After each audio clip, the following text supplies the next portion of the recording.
Son las 7 de la mañana con 5 minutos. 7 de la mañana, 5 minutos. Vamos de inmediato a conversar con el abogado Pablo Proaño. Él es representante de la Fundación Dignidad y Derecho. ¿Cómo está, señor Proaño? Buen día. Orlando Murillo lo saluda aquí en OMC Noticias. Orlando, muy buenos días. Muchísimas gracias por este espacio. Siempre es una alegría poder compartir con la ciudadanía y con todas las personas que nos escuchan estos criterios jurídicos de las cosas que han estado pasando dentro de la Corte Constitucional. Y una de las cosas que lamentablemente ha pasado es que dos de sus miembros han dado paso con una resolución a que el aborto prácticamente se lo practique sin los elementos que determinaron en la Asamblea Nacional. Esto es, unos prerequisitos que hoy parecerían ser abolidos y con eso obtener una luz verde tranquilamente para que toda persona que desea abortar sin requisito alguno lo haga. Pero aquí el tema, que luego le pido lo comente, también es qué va a pasar con los médicos que se opongan a practicar un legrado. ¿Cuál es su observación, abogado Proaño? Buen día. Bueno, Orlando, es un tema extremadamente grave lo que está ocurriendo con la Corte Constitucional, precisamente porque la suspensión de los requisitos deja en desprotección a las víctimas de violación y deja en letra muerta la protección al no nacido. Dentro de lo que comentábamos, la sentencia que despenaliza el aborto pro violación establece que tiene que haber ciertos requisitos para que se practique, para que se pueda practicar el aborto. Estos son la denuncia, el examen médico o la declaración juramentada. Si es que no hay estos requisitos, entonces no se puede verificar que efectivamente hubo una violación. Entonces lo que hizo la ley del aborto, la ley para regular la interrupción voluntaria del embarazo en casos de violación, es recoger los requisitos que tomó la Corte y ahora la Corte está diciendo que estos mismos requisitos pueden vulnerar derechos. Y ese es un tema gravísimo porque determina en una incoherencia de los miembros del Tribunal de la Sala de Admisión que suspendieron el artículo 19. Sin denuncia no hay protección a la víctima ni hay medidas de reparación. Sin examen médico no hay evidencias que sustenten el caso. Y lastimosamente el aborto sin restricciones, el aborto libre, desprotege totalmente el derecho a la vida de los no nacidos, establecido en el artículo 45 de nuestra Constitución. Ahora, abogado Proaño, no solamente está de por medio la vida del no nacido, también está la parte psicológica, está la parte reproductiva, está la parte de la salud de adolescentes y mujeres que a lo mejor en contra de su voluntad pueden llevarlas a someter a un legrado, a un aborto. ¿Qué se está haciendo por parte del Estado? ¿Qué se está haciendo por parte de la Asamblea Nacional? ¿Qué conoce usted que el Ejecutivo esté haciendo para que se cumpla con los prerequisitos para abortar y no como lo ha determinado la Corte Constitucional, dejando la puerta abierta para que se lo haga sin requisito alguno? Bueno, hasta este momento los requisitos estaban vigentes y efectivamente se estaban presentando tanto las denuncias como los exámenes médicos para poder avanzar en las medidas de investigación y de sanción al violador, que es efectivamente lo que tiene que incurrir para lograr una reparación efectiva del delito de la violación. El aborto no es una medida de reparación efectiva. Sin embargo, lo que ocurrió es que la Corte Constitucional suspende 3 jueces de la Corte Constitucional al admitir una de las 9 demandas que están ahorita propuestas en contra de la ley, suspende el artículo 19, lo deja sin efecto. Dice hasta que la Corte resuelva, este artículo no va a regir. Y frente a eso, ni el Ejecutivo ni el Legislativo tienen ninguna autoridad para proponer ninguna cuestión en específico, porque la Corte, y lastimosamente sin una debida motivación, sin una debida presentación de los hechos, ¿no es cierto? Porque estamos hablando de una decisión realmente contradictoria entre lo que dice la sentencia, que es proponer los requisitos y proponer estos requisitos en específico que recoge la ley, y ahora lo que nos dicen los jueces del Tribunal de las Admisiones, que estos requisitos que aceptó la Corte Constitucional y que aceptó la ley y el legislativo vulneran derechos. En este caso es un tema sumamente complicado porque es la misma jueza ponente la que escribió la sentencia, la doctora Carla Andrade, la que fue la sentencia que despenaliza el aborto en casos de violación, la que ahora está diciendo que esa decisión que ella tomó y que fue apoyada por la mayoría potencialmente puede vulnerar derechos. Y es el juez constitucional Richard Ortiz, que en una ocasión anterior ya había votado en contra de aceptar la medida cautelar, la suspensión del artículo 19, y ahora resulta que sin una debida motivación acepta la medida cautelar en otra demanda. Entonces es un mensaje gravísimo el que está mandando la Corte Constitucional, porque lo que está diciendo es, está proponiendo que se interpongan diferentes acciones solicitando medidas cautelares, porque eventualmente un tribunal de la sala de admisión, ya ve que estos tribunales son sorteados, en algún punto los jueces van a aceptar la medida cautelar. Entonces, que no importa si es que yo presento una acción hoy y me niegan la medida cautelar, puede alguien más presentar una acción sobre el mismo tema, sobre la misma ley, sobre el mismo artículo, y será aceptada por otro tribunal de la sala de admisión, aunque tenga un juez que haya votado en uno a favor y en otro en contra. Ese es el tema, la gravedad en relación con la vulneración de la seguridad jurídica que tenemos en este caso. ¿A qué cree, abogado Proaño, que obedece esta actitud de doble cara, por así decirlo, de estos dos jueces constitucionales? ¿A qué cree que obedece ese cambio de actitud que han tenido? ¿Hay demasiada presión de gente de la sociedad ecuatoriana, no lo creo, para que se elimine este artículo 19? Bueno, como le comentaba Orlando, lastimosamente en este momento hay 9 demandas en contra de la ley del aborto, 9 demandas de inconstitucionalidad.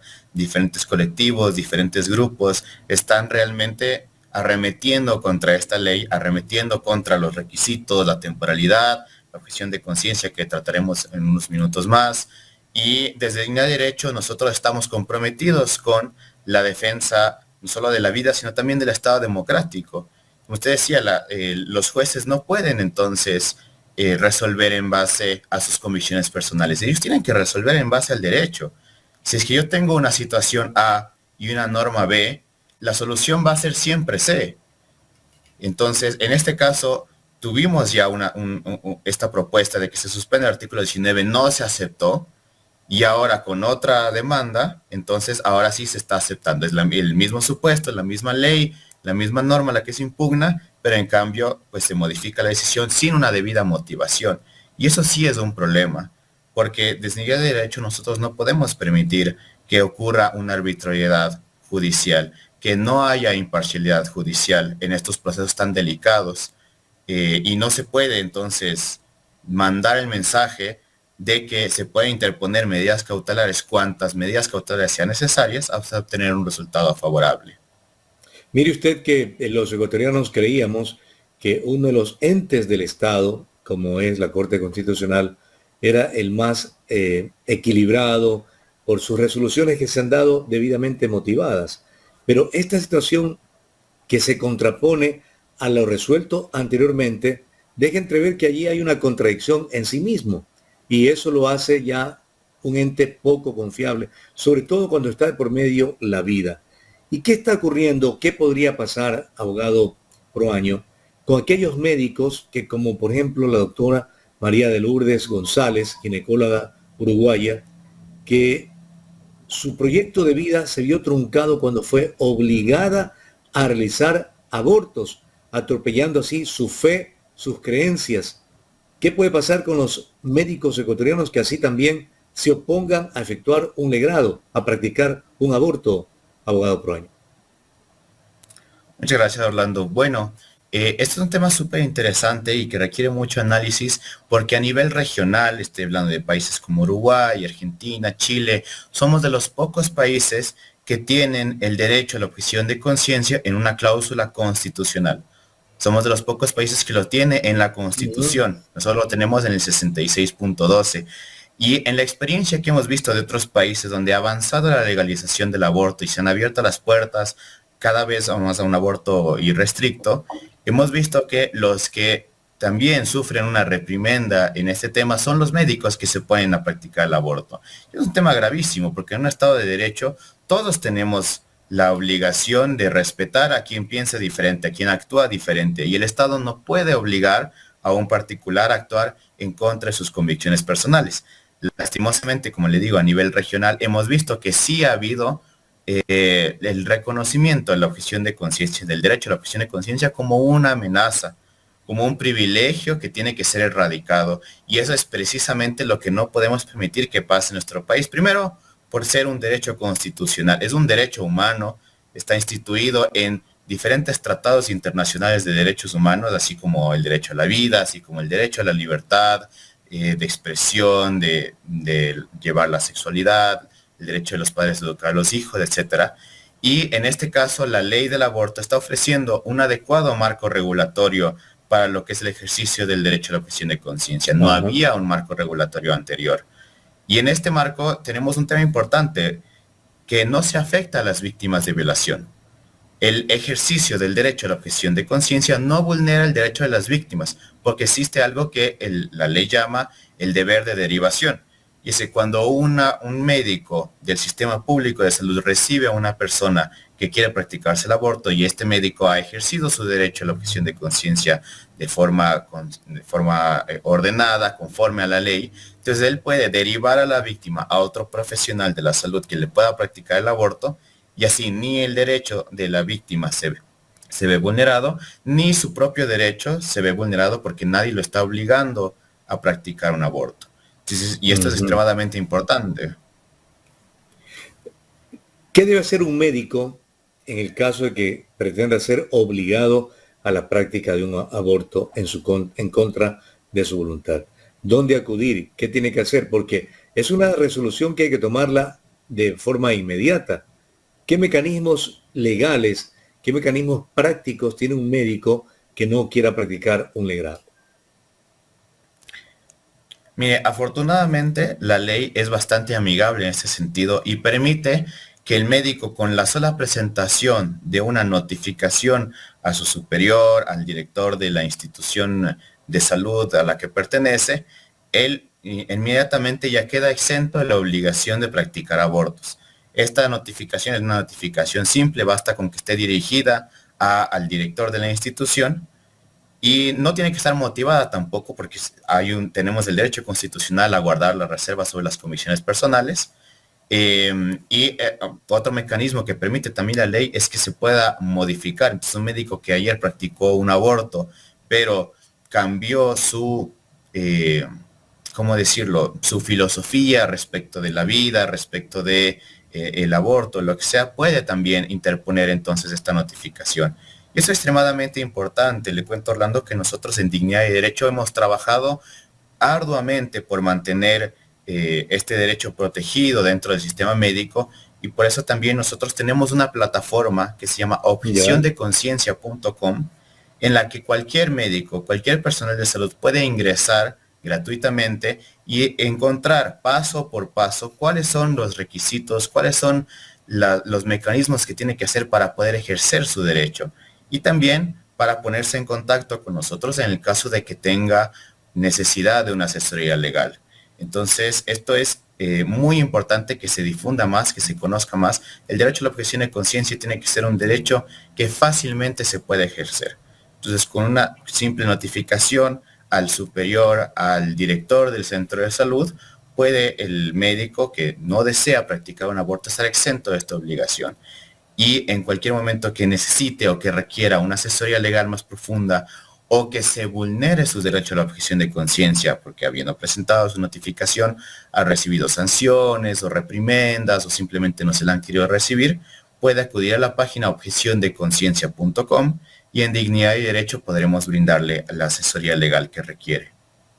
Perfecto. ¿Tiene el médico que llenar algún formulario para poder presentar su posición respecto de lo que se lo pretende hacer practicar? Claro, como le indicaba, este formulario tiene el nombre de notificación de objeción de conciencia, así es como lo define la ley. La notificación de objeción de conciencia es simplemente una notificación. Basta con que contenga la fecha, que esté dirigido al director o al superior de la entidad en la que trabaja, y que exprese que el médico fulano con número de cédula tal, que funge tales funciones, en virtud del artículo 66.12, no desea practicar un aborto, y lo firma y lo envía al director de la institución en la que trabaja. En objeciondeconciencia.com nosotros proveemos a los médicos de un modelo de carta que ellos fácilmente pueden descargar y llenar simplemente con sus datos y la información que se requiere para que puedan directamente ir a presentarlo al director de la institución o al superior de la institución, y con esto se quedarían ellos exentos de practicar abortos en contra de sus convicciones. Lo que es importante ahí, pues por supuesto la ley establece ciertas reglas, por ejemplo, que se tiene que cumplir el deber de derivación. ¿Sí? Un médico no puede recibir una víctima que desea practicarse un aborto y simplemente dejarla sin atención.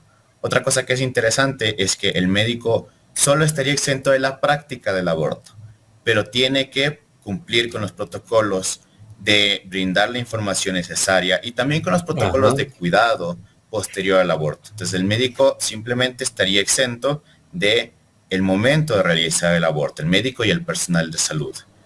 Estos son algunos de los elementos que contiene la ley que son importantes mantener en cuenta al momento de ejercer legítimamente el derecho a la objeción de conciencia. Una de las cosas que nos preguntamos, abogado Proaño, es el hecho de que hay 9 demandas en contra de la ley. Pero ¿y qué está pasando con el resto de ciudadanía? Que somos, me imagino, mayoritariamente a favor de que esa ley se ponga en práctica y se evite cualquier aborto, porque hay que respetar la vida de acuerdo con la Constitución. ¿Qué está pasando allí en la sociedad? No hay reacción, estamos preocupados de otros temas, ¿verdad? Y no le ponemos un asunto a este tema que tiene profundidad porque está de por medio la vida del ser humano.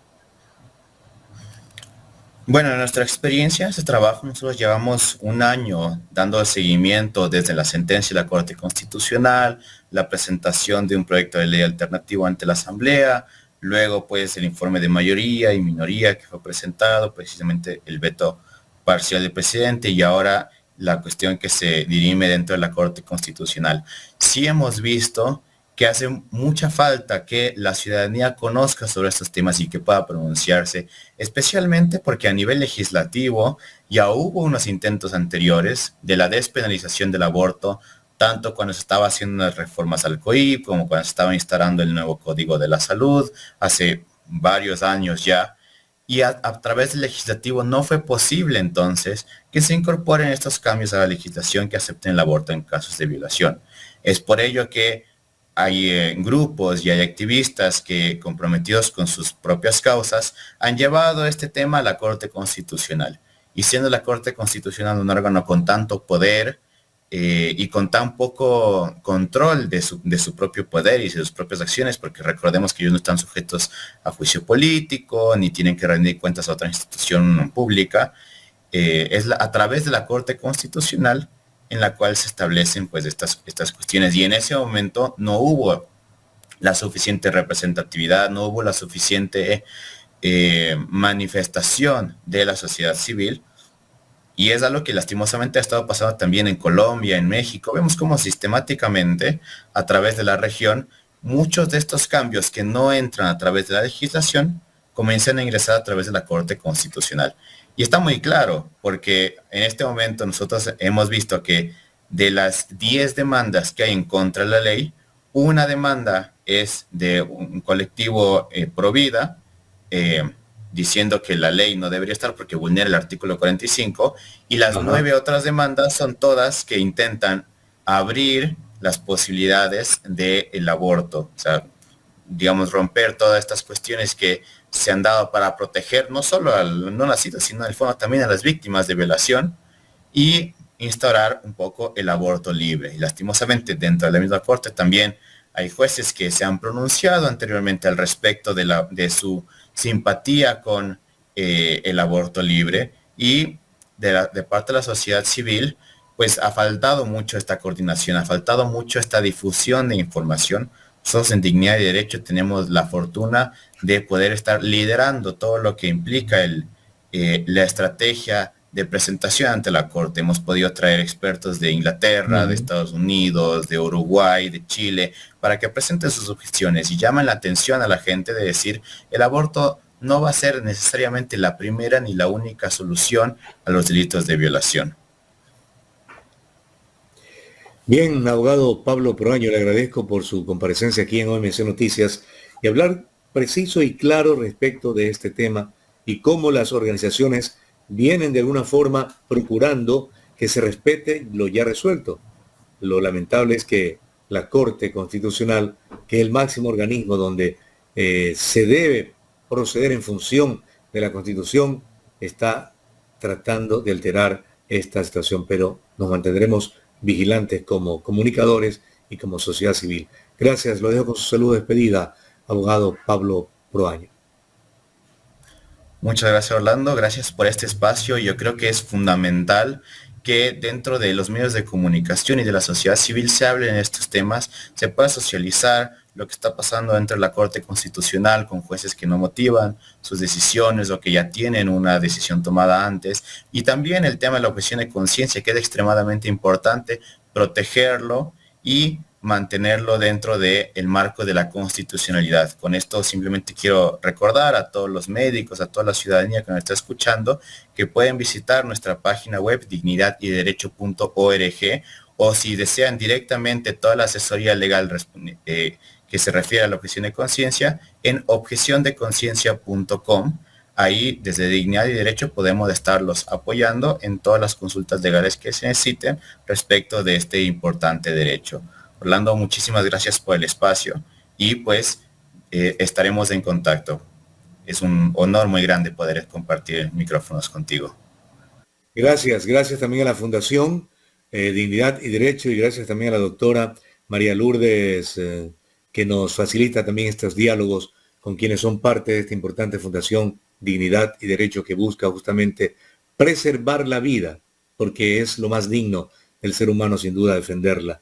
Y hacia allá apuntamos.